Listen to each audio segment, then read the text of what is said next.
अशा तऱ्हेने आज आपला सीता स्वयंवराचा कार्यक्रम इथे संपन्न झालेला आहे आणि याच्यानंतर आता आरती होणार आहे. कन्यादानाचा कार्यक्रम इथे झालेला आहे, आरती होणार आहे.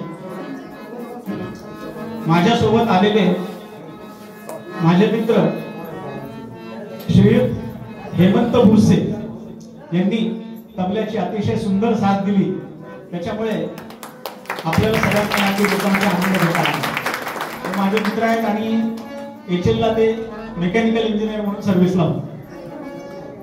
इकडे हार्मोनियमच्या साथीला माझे मोठे बंधुराज श्री प्रेमनाथ चंद्रात्रे यांनी हार्मोनियमची साथ दिलेली आहे. त्यांच्या उत्कृष्ट साथीमुळे सुद्धा आपल्याला या सगळ्या कार्यक्रमाचा छान आनंद घेता आलेला आहे. आणि मुख्य म्हणजे मागे म्हणण्यासाठी म्हणून माझे हे दोन्ही पुतणे जे आहेत, पुतणे आणि पुतणी, जय भावाचा हा मुलगा आहे चैतन्य चंद्रात्रे आणि स्मिता चंद्रात्रे यांनी पण सोबत येऊन आणि आपल्या सगळ्या कार्यक्रमामध्ये रंगत भरलेले आहे. तर यांचा परिचय करायचा राहिला होता म्हणून मी आपल्याला सगळ्यांना त्यांचा परिचय केला.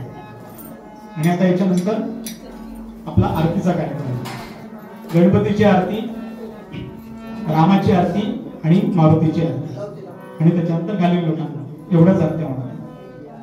सुख करता दुःख हरता वार्ता विघ्नाची, पूर्वी पूर्वी प्रेम कृपा जगाची, सदांगी सुंदर सेतुराची, अंती गगे मार कापराची, जय देव जय देव जय मंगल मूर्ती हो श्री राज मूर्ती, दर्शन माते मन शरणे माते मन कामना मूर्ती, जय देव जय देव रत्न घटित भरतात्म गौरी कुमरा, चंदनाची रोटी कुंकुम केशरा, हिरे जडित मुकुट शोभतो भरा, झुळझुळती झुळपुरे चरणी नागरिया, जय देव जय देव जय मंगल मूर्ती हो श्री राज मूर्ती, दर्शन माते मन शरणे माते मन कामना मूर्ती, जय देव जय देव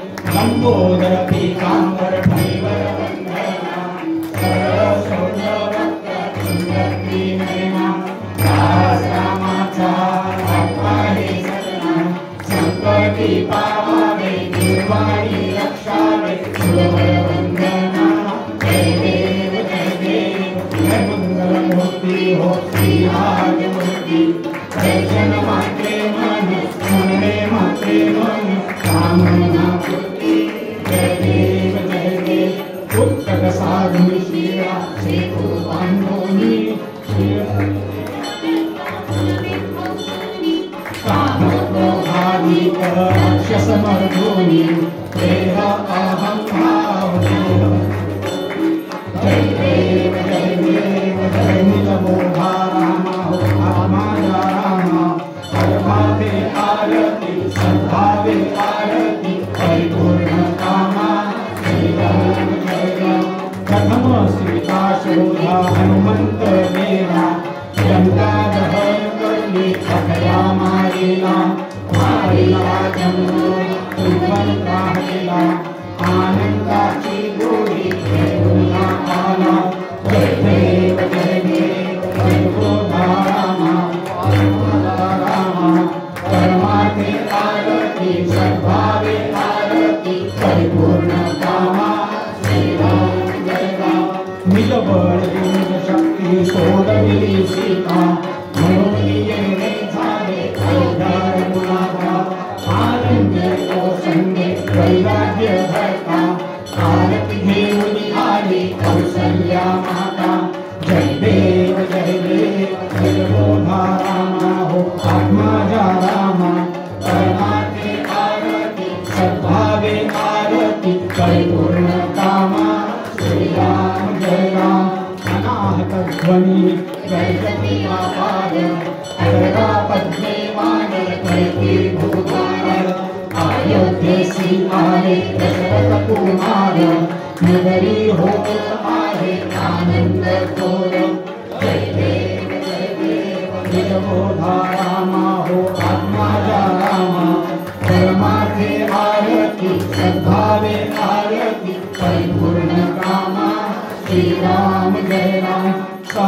सिंहासनी राजा रघुवीर सोहम भावे कया पूजापचार सर्वांची आरती वाद्यांचा गजर माधवदास स्वामी आठवणारी सर जय देव जय देव जय देव आत्माया रामा सर्वांची आरती सर्वावे आरती परिपूर्ण कामा श्रीराम जय सत्राणे उद्दाणे हुंकार वदनी गलगलमल भूमंडल संभूगल गगनी गडबडले ब्रह्मांड ठाके त्रिभुवनी सुवर्ण शाचर झाला त्या करणी जय देव जय हनुमंता तुमचे मित्र साधे नभिकृतांता जय देव तुम रे पाताळे तुला प्रतिशब्द धरला धरणी धरणारी वाकेद कडकडे पर्वत उच्चेद रामी रामदासा शक्तीचा शोध जय देव जय हनुमंता स्वामी हनुमंता तुमचे मित्र साधे नभिकृतांता जय देव घालील लोकांगण बंदी